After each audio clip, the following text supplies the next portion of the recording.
প্রিয় শিক্ষার্থী, আসসালামু আলাইকুম। আজকের ক্লাসে 55 পাতায় যে অঙ্কগুলো আছে সেই অঙ্কগুলো সমাধান করব। তোমরা সবাই 55 পৃষ্ঠা বের করো। দেখো ঠিক উপরে একটা অঙ্ক দেওয়া আছে, 4/5 মিটার দৈর্ঘ্য এবং 2/3 মিটার প্রস্থ বিশিষ্ট একটি আয়তাকার বোর্ডের ক্ষেত্রফল নির্ণয় করি। দেখো পাশের চিত্রে একটা আয়তাকার বোর্ড দেওয়া আছে। এই চিত্রটা একটা আয়তাকার বোর্ড, যার দৈর্ঘ্য 4/5 মিটার আর প্রস্থ 2/3 মিটার। দেখুন এই বোর্ডের ক্ষেত্রফল কত, এই ক্ষেত্রফলটা বের করতে হবে। তো এই ক্ষেত্রফল বের করার জন্য আমাদের একটা সূত্র মুখস্থ করতে হবে। দেখো এখানে লেখা আছে ক্ষেত্রফল নির্ণয়ের সূত্রটি মনে করি। তাহলে ক্ষেত্রফল নির্ণয়ের সূত্র কি? দেখো আয়তাকার ক্ষেত্রের ক্ষেত্রফল দৈর্ঘ্য গুণ প্রস্থ, এটা তোমরা মুখস্থ করে ফেলবা। আয়তাকার ক্ষেত্রের ক্ষেত্রফল দৈর্ঘ্য গুণ প্রস্থ। এখন এই ক্ষেত্রের জায়গায় আমাদের বিভিন্ন নাম থাকতে পারে, যেমন এখানে আছে আয়তাকার বোর্ডের ক্ষেত্রফল, তার মানে এখানে বোর্ড আছে। বোর্ড থাকলেও কিন্তু সে একই সূত্র পড়বে, হ্যাঁ, এই দৈর্ঘ্য গুণ প্রস্থ এই সূত্রটাই পড়বে। তাহলে দেখো এটা আমরা কিভাবে করব। প্রথম কাজ এই যেখানে যে দুইটা মান আছে এই দুইটা মান লিখে নেওয়া। তো কীভাবে লিখব? দেখো প্রথমে লিখব আয়তাকার বোর্ডের দৈর্ঘ্য। আয়তাকার বোর্ডের দৈর্ঘ্য কত দেওয়া আছে? দেখো এখানে দেওয়া আছে 4/5 মিটার। তাই দৈর্ঘ্য দিয়ে সমান চিহ্ন দিয়ে লিখব 4/5 মিটার। তারপরে লিখব আয়তাকার বোর্ডের প্রস্থ। প্রস্থ কত দেওয়া আছে? 2/3 মিটার। এবার কি লিখব? দেখো এখানে লেখা আছে আয়তাকার বোর্ডের ক্ষেত্রফল, তাই লিখব আয়তাকার বোর্ডের ক্ষেত্রফল দিয়ে ওই সূত্রটা লিখে দেব। অতএব আয়তাকার বোর্ডের ক্ষেত্রফল, সূত্রটা কি ছিল? দৈর্ঘ্য গুণ প্রস্থ। দৈর্ঘ্য কত? দেখো দৈর্ঘ্য 4/5 গুণ প্রস্থ 2/3। তাই ব্র্যাকেট দেওয়ার পরে ক্ষেত্রফল যখনই লিখব তখন এখানে একটা বর্গ লিখতে হবে, বর্গ, আর এখানে কি মিটার আছে, পাশে লিখে দেব মিটার। দেখো এই ধরনের অঙ্ক কিন্তু আমরা করে এসেছি। যদি মাঝখানে গুণ চিহ্ন থাকে তাহলে লবের সাথে লব গুণ, হরের সাথে হর গুণ। 4 গুণ 2 আর 5 গুণ 3, আর গুণ করে দাও। দেখো 4 দুখানি 8 আর 3 পাশে 15, তাহলে 8/15 বর্গ মিটার। দেখো 55 পাতার একদম নিচের দিকে 6 এবং 7 দুইটা অঙ্ক আছে। তো 6 নম্বর অঙ্কে কি বলছে যে 1.3/4 মিটার দৈর্ঘ্য এবং 1.1/5 মিটার প্রস্থ বিশিষ্ট একটি আয়তাকার বোর্ডের ক্ষেত্রফল নির্ণয় করো। তাহলে এখানেও কিন্তু আয়তাকার বোর্ডের ক্ষেত্রফলের কথাই বলা হচ্ছে।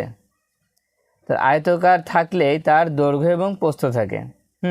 আয়তাকার কথা থাকলেই তার কি থাকে? দৈর্ঘ্য এবং প্রস্থ। দেখো দৈর্ঘ্য কত দেওয়া আছে? 1.3/4 মিটার আর প্রস্থ দেওয়া আছে 1.1/5 মিটার। প্রথমে আমাদের এই দুইটা লিখে নিব। দেখো 6 নম্বর দিয়ে প্রথমে আমরা লিখে নিব আয়তাকার বোর্ডের দৈর্ঘ্য 1.3/4। এটা কিন্তু প্রশ্নের গায়ে দেওয়া আছে। তো 1.3/4 থাকলে এটা কোন ভগ্নাংশ? এটা মিশ্র ভগ্নাংশ, আর মিশ্র ভগ্নাংশ থাকলে সবসময় অপ্রকৃত ভগ্নাংশে প্রকাশ করে নিতে হয়। তাই মিশ্র ভগ্নাংশকে অপ্রকৃত ভগ্নাংশে প্রকাশ করলে কত হয়? দেখো একই সাথে 4 গুণ করতে হয়, 4 অক্ষে 4 আর উপরে 3 যোগ করতে হবে। তো 4-এর সাথে 3 যোগ করলে 7 হয়, তার মানে 7/4 হবে। মাঝখানে আমরা একটা বা দিয়ে লিখে দিব। তাহলে 1.3/4 বা 7/4 মিটার, এটাকে ভেঙে আমরা এটা পেলাম। তারপর লিখবো আয়তাকার বোর্ডের প্রস্থ। প্রস্থ কত? 1.1/5। একের সাথে 5 গুণ করতে হবে, 5 অক্ষে 5 আর উপরের 1 যোগ করো, তাহলে কত হবে? 6। তাহলে উপরে হবে 6 আর নিচে হবে 5। তো এবার লিখব যে আয়তাকার বোর্ডের ক্ষেত্রফল। এটা কিন্তু একটা সূত্র। তাহলে আয়তাকার বোর্ডের ক্ষেত্রফল কত ছিল? দৈর্ঘ্য গুণ প্রস্থ। এবার দৈর্ঘ্য কত? দেখো দৈর্ঘ্য দেওয়া আছে 7/4, তাই লিখলাম 7/4, তারপরে মাঝখানে গুণ। এবার প্রস্থ কত? 6/5। 5। এখানে একটা ব্র্যাকেট দাও, দিয়ে এখানে আমরা বর্গ লিখব। বর্গ, যেহেতু এখানে মিটার আছে তাই লিখব হচ্ছে মিটার। এবার দেখো যদি কাটাকাটি হয়, তাহলে কাটাকাটি করতে হবে, মানে ভাগ করতে হবে। দেখো এখানে ভাগ হয় 6 আর 4। এই 6 আর 4কে কোন সংখ্যা দিয়ে ভাগ করা যায়? দেখো 2 দিয়ে ভাগ করা যায়। 2 দিয়ে 6কে ভাগ করলে 3 দুখানি 6, 2 দিয়ে 4কে ভাগ করলে 2 দুখানি 4। এবার গুণ করো, 3 7 21 আর 5 দুখানি 10। এখন দেখো লব বড় আর হর ছোট, তাহলে ভাগ করতে হবে। 10 দিয়ে 21কে ভাগ করো, কত হয়? 10 দুখানি 20, বিয়োগ করলে 1। তাহলে কেমন হবে? এখানে একটা দাগ দিয়ে এই একটা যাবে উপরে আর এই 10টা আসবে নিচে। এটা কিন্তু আমরা রাফ করলাম, হ্যাঁ, অন্য জায়গায় করবা তোমরা। তাহলে 21কে যদি 10 দিয়ে ভাগ করে কত হবে? 2 পূর্ণ 1/10 বর্গ মিটার। এবার 7 নম্বর অঙ্কটা দেখো। 7 নম্বরে লেখা আছে একটি বর্গাকার মাঠের এক পাশের দৈর্ঘ্য 2 পূর্ণ 1/2 কিমি। মাঠের ক্ষেত্রফল নির্ণয় করো। দেখো আগেরটা ছিল আয়তকার, এবার বলছে বর্গাকার। তাহলে বর্গাকার দেখতে কেমন হয়? দেখো এখানে একটা চিত্র দেখতে পাচ্ছ, এই চিত্রটা হচ্ছে বর্গাকার যার চারিদিকে সমান। যে চিত্রের চারিদিকে সমান হয় সেটা হচ্ছে বর্গাকার। চারিদিকে সমান হওয়ার কারণে বাহুগুলো সমান, আর বাহুগুলো সমান হওয়ার কারণে তার একটা বাহু দেওয়া থাকে শুধু। এই অঙ্কে একটা বাহু দেওয়া থাকে। যেমন একটি বর্গাকার মাঠের এক পাশের দৈর্ঘ্য 2 পূর্ণ 1/2 কিমি। তাহলে মাঠের ক্ষেত্রফল কত? এখন মাঠের ক্ষেত্রফল মানে বর্গাকার মাঠের ক্ষেত্রফলের একটা সূত্র আছে। এই সূত্রটা কেমন চলো দেখি।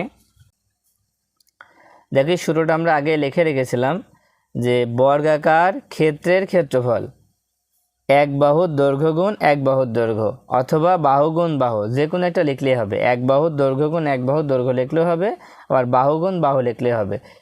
আয়তক্ষেত্রের ক্ষেত্রফলের সূত্র পড়লাম দৈর্ঘ্য গুণ প্রস্থ, কিন্তু বর্গাকার ক্ষেত্রের ক্ষেত্রফলের সূত্র হবে এক বাহুর দৈর্ঘ্য গুণ এক বাহুর দৈর্ঘ্য, অথবা বাহু গুণ বাহু। এই জায়গায় কিন্তু ক্ষেত্রের লেখা আছে না, এই ক্ষেত্রের জায়গায় বিভিন্ন নাম থাকতে পারে, যেমন বর্গাকার মাঠের ক্ষেত্রফল, বর্গাকার টেবিলের ক্ষেত্রফল, বিভিন্ন নাম থাকতে পারে। এখন বইতে যে অঙ্ক আছে এখানে আছে মাঠের ক্ষেত্রফল। তাহলে বর্গাকার মাঠের ক্ষেত্রফল কিভাবে লিখব? দেখো আমাদের প্রথম কাজ হচ্ছে বর্গাকার মাঠের এক পাশের দৈর্ঘ্য যে দেওয়া আছে 2 পূর্ণ 1/2, সেটা লেখে নেওয়া। তো 2 পূর্ণ 1/2 এটা মিশ্র ভগ্নাংশ, তাই এটাকে আমরা অপ্রকৃত ভগ্নাংশে প্রকাশ করে নিয়েছি। এটাকে কিভাবে করি? যে 2 এর সাথে 2 গুণ করতে হয়, আর উপরে যে থাকে তার সাথে যোগ করতে হয়। তাহলে 2 দুখানি 4 আর এই 1 যোগ করলে 5, তাই কত হবে? 5 আর নিচে যেটা থাকে সেটাই থাকে, কিন্তু 5/2 কিমি। এখন বর্গাকার মাঠের এক পাশে দৈর্ঘ্য আছে 5/2 কিমি। এবার বর্গাকার মাঠের ক্ষেত্রফল কি হবে? বাহু গুণ বাহু, অথবা এক বাহুর দৈর্ঘ্য গুণ এক বাহুর দৈর্ঘ্য, যেটা খুশি লেখা যাবে। এখন বাহু বলতে এই যেখানে যেটা থাকবে সেইটা। প্রথমে বাহু আছে তার মানে লিখবো 5/2, তার মাঝখানে গুণ চিহ্ন, আবার বাহু আছে আবার লিখবো 5/2, এবার ব্র্যাকেট দিয়ে পাশে লিখবো বর্গ, আর কিমি আছে কিমি লিখে দেবো। এবার গুণ করে দাও, 5 এর সাথে 5 গুণ করো, 5 5 25 আর 2 দুখানি 4। এবার 4 দিয়ে 25কে ভাগ করো। দেখো 4 দিয়ে 25কে যদি ভাগ করা হয় কত হয়? 4 দিয়ে 25কে ভাগ করলে 4 ছক 24, বিয়োগ করলে 1, দাগ দিয়ে এই একটা উপরে লেখো, এই 4টা নিচে লেখো। তাহলে কত হচ্ছে? 6 পূর্ণ 1/4। তাই লিখবো 6 পূর্ণ 1/4 বর্গ কিমি।